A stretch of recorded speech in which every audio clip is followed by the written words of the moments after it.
मुख्यमंत्र्यांच्या संकल्पनेतून संपूर्ण महाराष्ट्रभर राबवण्यात येत आहे। या योजनेचे या अभियानाचा कार्यक्रम हा 125 दिवसाचा कालावधी आहे।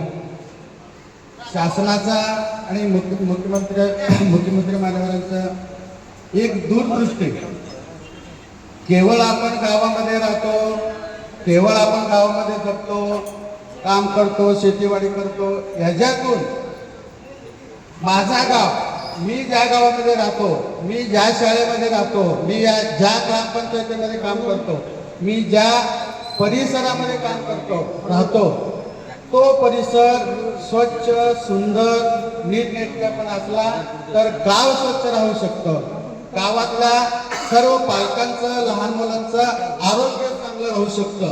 हे शासनाचं एक उद्दिष्ट आहे आणि पंतप्रधानांचं सुद्धा उद्दिष्ट आहे।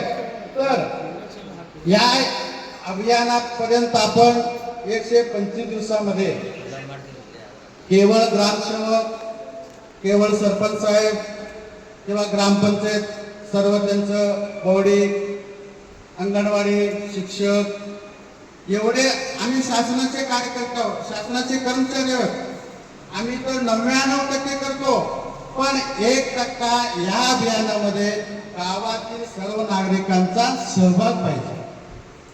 मग सहभाग असला तर आपलं ग्रामपंचायतचं नाव येणार आहे, आपल्या गावाचं नाव येणार आहे, आपल्या ग्रामस्थांचं नाव येणार आहे।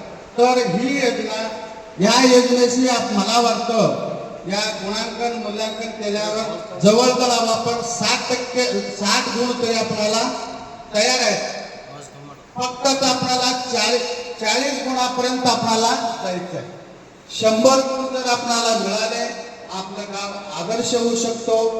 आपल्या भंडारकोटा गाव आदर्श झाला तर भंडारकोटे गावातील सरपंच, ग्रामसेवक आणि सन्माननीय नागरिक, पालक हे आपण आदर्श, एका आदर्श गावामध्ये राहतो, हे स्वाभिमान, अभिमान आपल्याला राहणार आहे।